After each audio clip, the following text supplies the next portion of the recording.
సంగీత ప్రపంచంలో మ్యూజిషియన్స్కి మాత్రమే తెలిసిన ఒక సీక్రెట్ లాంగ్వేజ్ ఉంటుందని ఎప్పుడైనా ఆలోచించారా? ఒకరితో ఒకరు మాట్లాడుకోకుండానే వాళ్ళు పాటల్ని ఎలా మార్చేస్తారో అని. అది ఒక రకమైన కోడ్ లాంగ్వేజ్ అన్నమాట. సో ఈరోజు మనం ఆ సీక్రెట్ కోడ్ని ఛేదించబోతున్నాం. ఒక లైవ్ పర్ఫార్మెన్స్ జరుగుతోందనుకుందాం. సింగర్ సడన్గా పాట కీ మార్చాలనుకుంటారు. వెంటనే మొత్తం బ్యాండ్, గిటారిస్ట్, కీబోర్డ్ ప్లేయర్ అందరూ ఒక్క క్షణం కూడా ఆలస్యం చేయకుండా, తడబాటు లేకుండా కొత్త కీలోకి మారిపోతారు. అదెలా సాధ్యం? వాళ్ళందరికీ ఒకేసారి ఎలా తెలిసింది? దీని వెనకేదో మ్యాజిక్ ఉందా? ఆ మ్యాజిక్ వెనుకున్న రహస్యం ఆశ్చర్యంగా ఈ స్టడీ గైడ్లో ఉంది. అవును, చూడ్డానికిది చాలా సింపుల్గా ఉన్నా ప్రపంచవ్యాప్తంగా ప్రొఫెషనల్ మ్యూజిషియన్స్ అందరూ ఉపయోగించే ఆ సీక్రెట్ ఫార్ములా దీనిలోనే దాగుంది. సరే, ఇంకా రహస్యమేంతో చూద్దామా? దాన్ని నాష్వెల్ నంబర్ సిస్టమ్ లేదా సింపుల్గా ఎన్ఎన్ఎస్ అని పిలుస్తారు. అసలు ఈ నాష్విల్ నంబర్ సిస్టమ్ అంటే ఏంటి? సింపుల్గా చెప్పాలంటే ఇది మ్యూజిషియన్స్ కోసం తయారు చేసిన ఒక యూనివర్సల్ లాంగ్వేజ్ లాంటిది. అంటే పాటకి ఏదైనా సరే ఈ నంబర్లనే ఉపయోగించి కార్డ్స్ని చాలా సులభంగా, వేగంగా ఒకరికొకరు చెప్పుకోగలరు. ఇది ఒక రకంగా మ్యూజిక్కి గూగుల్ ట్రాన్స్లేట్ లాంటిదనుకోవచ్చు. ఉదాహరణకి చూడండి, C major, G major, F minor, F major అని కార్డ్ పేర్లన్నీ చెప్పే బదులు మ్యూజిషియన్స్ ఏం చెప్తారంటే సింపుల్గా 1564 అంటారు. అంతే. ఎంత తేలికైపోయిందో చూసారా? ఓకే, 1564 అంటాం. సరే, కానీ ఆ నంబర్లకి అర్థమేంటి? వాటిని ఎలా డీకోడ్ చెయ్యాలి? రండి, ఇప్పుడు ఆ లాజిక్ ఏంటో తెలుసుకుందాం. ఇది అనుకున్నంత కష్టమేం కాదు. చాలా చాలా సింపుల్. రెండు స్టెప్స్. ఫస్ట్ స్టెప్ ఏంటంటే ఏదైనా ఒక మేజర్ స్కేల్ తీసుకోండి. For example C major scale. దానిలో ఉండే 7 నోట్స్ రాసుకోండి. సెకండ్ స్టెప్ ఏంటంటే ఆ 7 నోట్స్కి వరుసగా 1 నుంచి 7 వరకు నంబర్లిచ్చేయండి. అంతే, సింపుల్. ఇప్పుడు ఇక్కడ చూడండి, అసలైన మ్యాజిక్ ఇక్కడే ఉంది. ఈ టేబుల్ని గమనిస్తే సి కీలో నంబర్ 1 అంటే సి కార్డ్, అదే జీ కీకి వస్తే నంబర్ 1 అంటే జీ కార్డ్. ఇంకో ఎగ్జాంపుల్ చూద్దాం.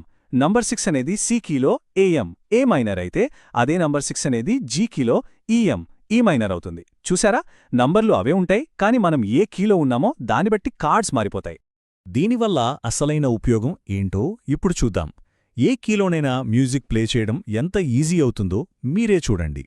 సరే, ఇప్పుడు చాలా ఫేమస్ అయిన, మనం తరచుగా వినే ఒక కార్డు ప్రోగ్రెషన్ను తీసుకుందాం.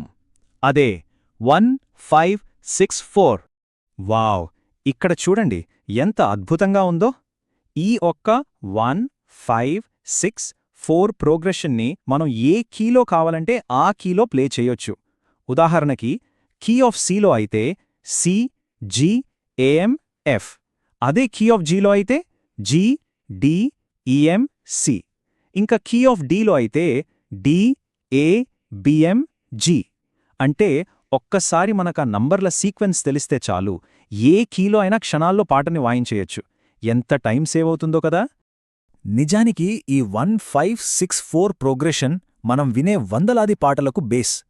పాప్, కంట్రీ, వర్షిప్ సాంగ్స్ ఇలా చాలా జాన్రాస్లో సూపర్ హిట్ అయిన పాటలు ఈ సింపుల్ ఫార్ములా మీదే ఆధారపడి ఉంటాయి.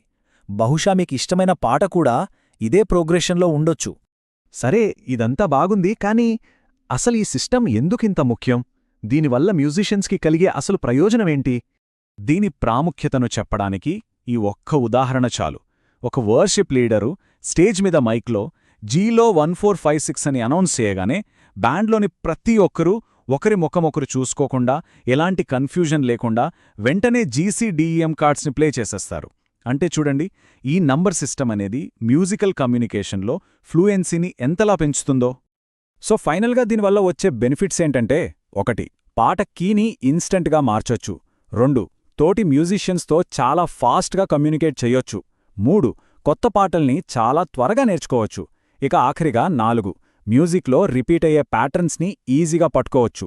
ఇప్పుడు ఈ సంగీతపు సీక్రెట్ కోడ్ మనకు తెలిసిపోయింది. మరి ఈ కోడ్తో ఎలాంటి కొత్త సంగీతాన్ని అన్లాక్ చేయొచ్చు, ఎలాంటి అద్భుతాలు సృష్టించొచ్చు? ఆలోచించాల్సిన విషయమే కదా!